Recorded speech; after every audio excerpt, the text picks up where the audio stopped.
Welcome back to the Data Management and Sharing Plan tutorial video series.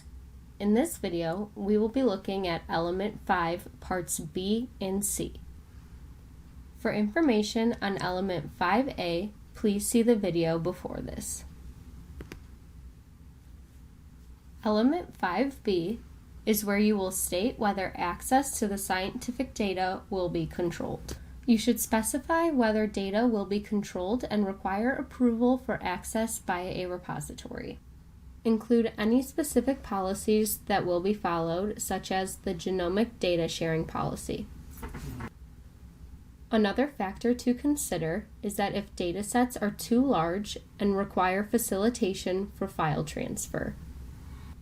An explanation should be provided here. Below is an example from a research team in which they state that access to shared de-identified data will not be controlled.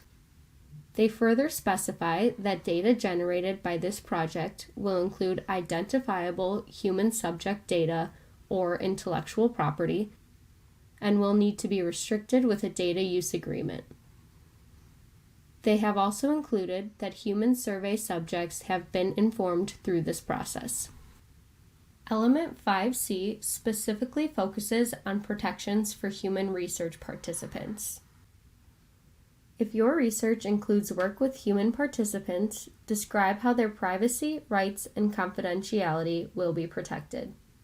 These methods can include de-identification, certificates of confidentiality, as well as other protective measures. Be sure to include that you will be working with the Institutional Review Board to ensure privacy, rights, and confidentiality of human subjects are being protected. If your project does not contain human research participants, you should state so here. Below is an example in which the research team states the human subject data used in this project has been stripped of all identifying information and can be accessed freely. They identified that they took de-identification measures to protect human subjects. They further explain the research team will work with the IRB, or the Institutional Review Board, to ensure that the privacy, rights, and confidentiality of human subjects will be protected.